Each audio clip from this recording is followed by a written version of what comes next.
मंत्र उपचार क्या रहा? मंत्र उपचार रहा उन शक्तियों को, उन शक्तियों के पिंड को और बड़ा करने वाले एक वचन, जो एक ताकत वाले पिंड पैदा कर देते हैं कि जो उन्हीं गुणों को जिनका तुम यज्ञ करने लगे, उन गुणों को और बढ़ा करके लेके जाए। जैसे अगर हम नमः शिवाय का जाप करते हुए चावलों को यज्ञ कुंड में डालें तो हमारी शांति और बड़ी हो जाएगी, क्योंकि नमः शिवाय का जाप शांति देता है जी।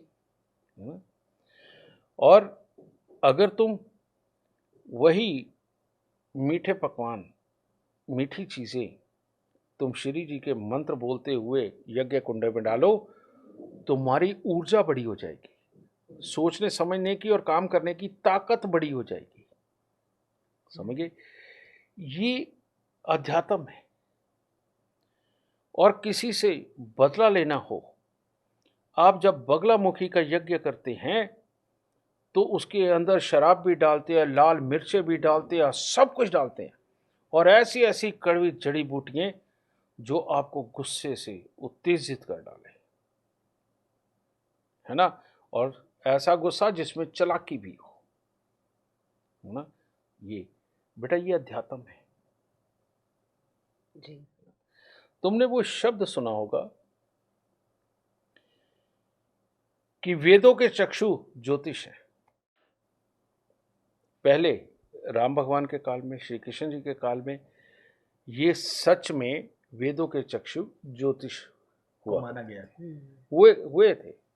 उनको पता था कि कौन सा यज्ञ किस लिए हो रहा है, इसकी ऊर्जा कैसे चलेगी, वो नथनों में जाएगी या आसमान में जाकर के धरती पे बरसा करके वो पूरे गांव का या हमारे माशरे का भला करेगी, ये उनको पता होता था।